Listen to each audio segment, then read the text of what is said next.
If you watch Goodfellas, you see Frenchy for maybe 90 seconds total. He is a sweaty, nervous airport worker who shows up, hands over some information, and disappears into a montage of dead bodies getting tossed in the back of a garbage truck.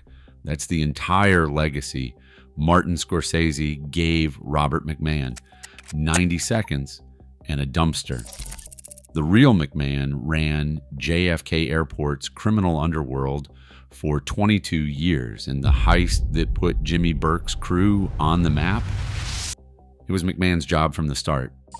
Robert McMahon was born in 1936 in Wantage, out on Long Island. His family had money, old Irish money, the kind that came with land and respectability.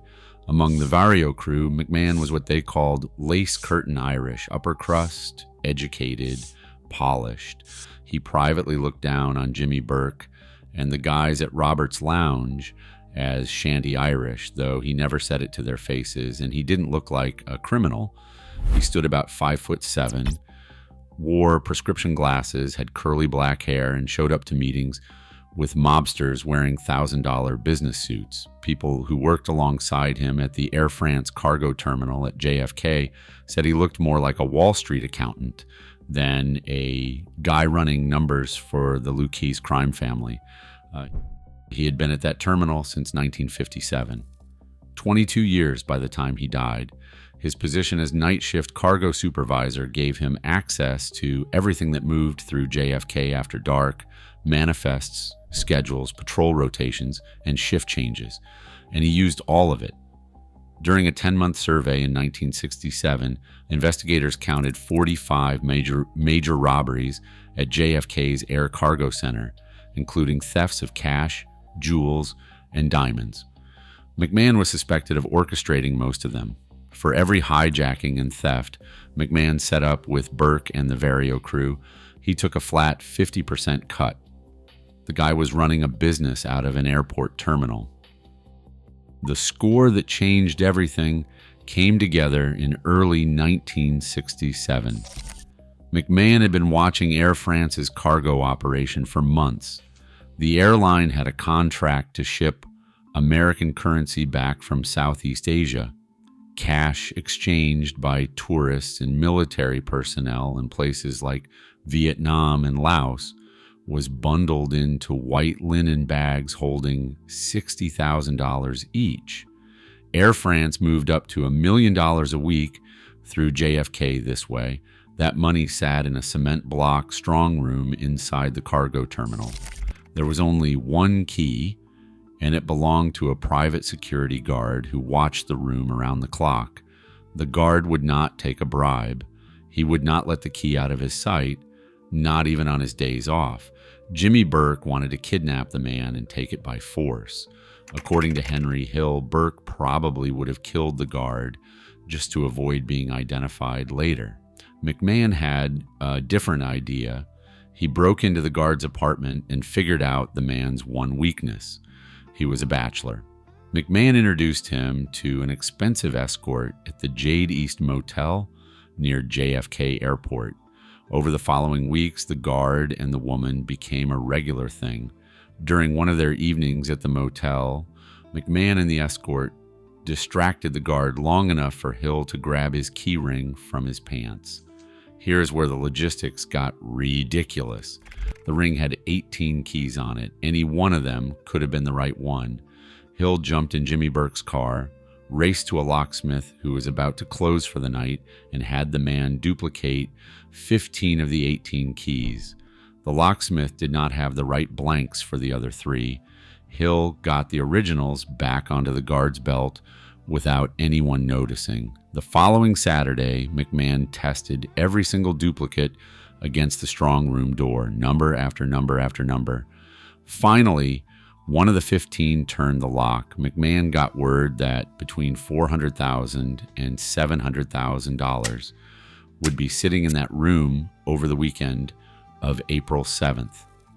A Jewish holiday pushed the Wells Fargo bank collection all the way to Tuesday, meaning the cash would sit there for days. McMahon told Hill the best window was just before midnight on Saturday, when the guard would be on his meal break. At 11:40 p.m. that Saturday night, Henry Hill and Tommy DeSimone walked into the Air France cargo terminal carrying the largest empty suitcase Hill could find. McMahon had told them to act like they were picking up lost baggage, which people did all the time. Nobody challenged them. They unlocked the strong room with the duplicate key, used a small flashlight, found 7 linen bags packed with American currency, stuffed them into the suitcase, and walked back out. Nobody tripped an alarm, nobody fired a shot, and nobody saw a thing. The robbery was not discovered until Tuesday when the Wells Fargo truck showed up to collect the cash and found an empty vault. $420,000, which is over $3 million in today's money. Hill paid $60,000 in tribute to the Colombo family and another $60,000 to his capo Paul Vario before the theft was even reported. He bought Brioni suits and lizard skin shoes. He called it the score that made him. And Goodfellas tells it the same way, with Hill's voiceover bragging about walking out without firing a single bullet. What the movie leaves out is that McMahon spent months building the entire operation, from surveilling the guard's personal life to setting up the escort scheme, to the locksmith run, to testing every duplicate key on a Saturday afternoon, to timing the whole thing around a bank holiday. All of it was McMahon's architecture. Hill and DeSimone were the hands. McMahon was the brain. If you want to see more of what Hollywood got wrong about real mob history, hit subscribe. I break down cases like this every week, and this is the part Goodfellas really does not want you to think about. The movie presents the Lufthansa heist of 1978 as this new, terrifying, once-in-a-lifetime idea. $6 million from an airport cargo terminal, the biggest cash robbery in American history at that time. It was not a new idea. It was McMahon's 1967 playbook running again at the same airport against the same type of target, using the same insider access that had already proven flawless. Burke trusted McMahon with Lufthansa specifically because Air France had gone off without a single problem. On December 11, 1978, McMahon was one of 6 masked armed men who entered the Lufthansa cargo building at 3 a.m. They subdued 11 employees, forced the night manager to open the vault, and left with $5,875,000 in cash and jewelry. McMahon and his best friend, Joe Budamonri, drove away from the scene in a Buick alongside Tommy DeSimone and Angelo Sipi, heading to an auto repair shop in Canarsie where Burke was waiting. The robbery took 64 minutes. No one was seriously hurt. And then Burke started killing everyone who could connect him to the money. Parnell Stacks Edwards was shot in the head 1 week later for failing to dispose of the getaway van.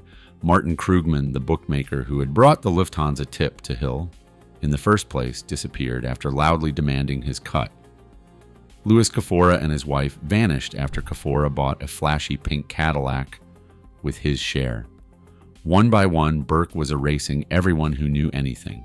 McMahon saw all of this happening, and here's the part that still does not make sense to people who study this case. He did not run. The FBI approached McMahon directly. Agents sat him down and told him Burke was cleaning house. They told him his name was on the list. They offered him and Man Ri full witness protection. McMahon turned them down. Part of it was arrogance. McMahon had made Burke rich for over a decade. He had delivered the Air France score, run numbers through the airport, organized hijackings that kept the crew flush with cash. In his mind, he had earned permanent protection. He was the golden goose. You do not kill the golden goose. Part of it was class. McMahon was lace curtain. He came from money. He wore tailored suits. He looked down on Burke and the Roberts Lounge crowd as beneath him, even though he never said it out loud. The idea that shanty Irish thugs would dare touch him probably did not compute. Burke had a different calculation. McMahon could tie him to the still unsolved 1967 Air France robbery. He could tie him to Lufthansa. He could tie him to 2 decades of hijackings at JFK. Every day. McMahon stayed alive was another day he could walk into a federal building and end Jimmy Burke's life. On the night of May 16, 1979, a passerby on the corner of Schenectady Avenue and Avenue M in the Mill Basin section of Brooklyn noticed a 1973 Buick parked at the curb. Inside were 2 men who appeared to be sleeping. When the passerby looked closer, he saw the blood.